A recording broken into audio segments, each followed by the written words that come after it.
என்னோட இளைப்பாறும் எல்லாத்துக்கும் வணக்கம். இன்றைக்கி பார்த்திங்கன்னா நம்ம வீட்டில் பூஜை ஜாமான் க்ளீன் பண்ணணும், மற்ற வீடும் கொஞ்சம் க்ளீன் பண்ணணும். ஏன்னா வெனஸ்டே ஃபங்க்ஷன் இருக்குது, ஒரு பூஜை வச்சுருக்கோம். ஸோ அதுக்காக தான் இந்த பூஜை பாத்திரத்தெல்லாம் சீக்கிரமாக கழுவணும். அப்படிங்கிறதுக்காக நான் என்ன பண்ணேன்னா, புளியை நல்லா ஊற வச்சு ஒரு 5 நிமிஷம் ஊற வச்சுட்டு அதை மிக்சியில் நல்லா போட்டு அரைச்சிட்டேன். அது கொஞ்சம் ஜெல்லி மாதிரி வரும். அதை வந்து தண்ணியில் கலந்து இப்படி ஊற வச்சுட்டேன். ஊற வச்சு ஒரு 1/2 hour 1 hour அப்படி வச்சிட்டோம்னா இது மேலே இருக்கிற கரையெல்லாம் ஈஸியாக எடுத்துடலாம். ஸோ ரொம்பலாம் அழுத்தி தேய்க்க வேண்டியதில்லை. கொஞ்சம் நேரம் ஊறினதுக்கப்புறம் எடுத்து சும்மா தண்ணியில் கழுவிக்கலாம். ஸோ இது சில பாத்திரம் வந்து புதுசாக இருந்தது, இருந்தாலும் அதையும் கழுவணுன்ட்டு அதையும் உள்ளே போட்டிருந்தேன். இந்த சொம்பு பார்த்திங்கன்னா ரொம்ப நாளாக அப்படியே பிடிச்ச மாதிரி இருந்தது.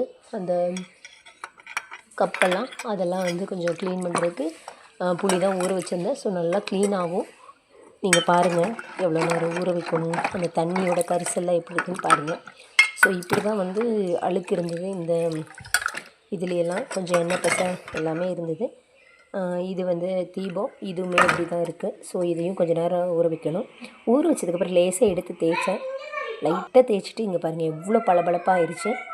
ஸோ இது மாதிரி தான் இங்கே பாருங்கள், கடைசியாக இதனோட ரிசல்ட்டு பாருங்கள் எப்படி க்ளீனாக கிடச்சிருக்கு.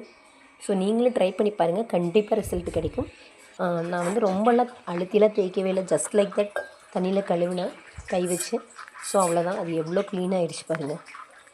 ரொம்பலாம் கஷ்டப்பட்டு நம்ம தேய்க்க வேணும்னு அவசியம் இல்லை. நீங்களும் செஞ்சு பாருங்கள். Thank you all.